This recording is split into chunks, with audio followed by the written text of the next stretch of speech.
just 1 week after creepy Hollywood Mayor John Duran honored porn star Stormy Daniels for championing the resistance against President Donald Trump. The dirty little secret he hoped would never surface is out. The left's hostility and contempt for President Donald Trump and all who support him are so potent that they're willing to embrace individuals who perpetuate the exact offenses of which they constantly accuse the commander-in-chief. Hypocritically, the party that has striven to make the most reprehensible perversities socially acceptable has been consumed with rage over Trump's past affairs. Fruitlessly hoping to damage the president's reputation, Democrats have latched onto porn actress Stormy Daniels as their savior in the Trump resistance movement. Unfortunately for them, the adult film star has proven to be a less than effective force in dismantling the current administration than they had hoped. In a last-ditch effort to make President Trump's past affair with Daniels relevant to the American people, Hollywood Mayor John Duran honored the sex industry worker for spearheading the resistance against the president by declaring it Stormy Daniels Day and handing her a key to the city. What he didn't expect was for his own skeletons to find their way out of the closet. Breitbart reports that, after awarding Stormy Daniels in order to recapture media attention on President Donald Trump's sexual impropriety and reputation as an alleged sexual assaulter, Hollywood Mayor John Duran's dirty little secret has surfaced, revealing that he paid $500,000 in taxpayer funds to settle with his former aide who sued him for sexual misconduct and wrongful punishment over 2 years ago. In a report which Duran believed to have been successfully buried, former city council deputy Ian Owens sued the city and his boss for sexual harassment and retaliation, receiving $500,000 after settling with both parties in February 2016, according to the Los Angeles Times.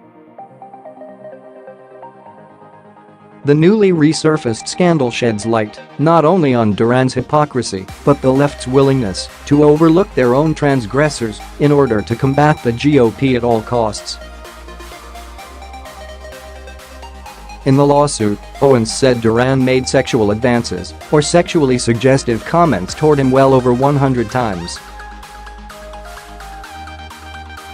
Duran has acknowledged that he and Owens were intimate and that they met through Grindr. He said they became friends and that he hired Owens because his degree in finance and experience in hotel development and real estate made him well qualified for the job. People are trying to make him sound like he was unqualified and got the job based on a one-time incident, Duran told The Times in March. It's just not true. In the lawsuit, Owens claimed that he was suspended from his job after reporting sexual harassment by an aide to a colleague of Duran, who was serving as city councilman at the time.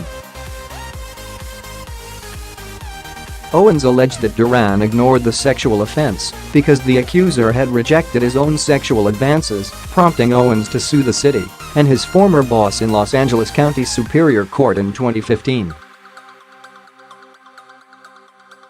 Duran maintains his innocence, claiming that Owens only raised the issue of harassment after he was accused of wrongdoing. Owens was placed on paid administrative leave in January 2015 following accusations that he wiretapped the City Hall office of Fran Solomon, who is the former deputy to Councilman John Heilman.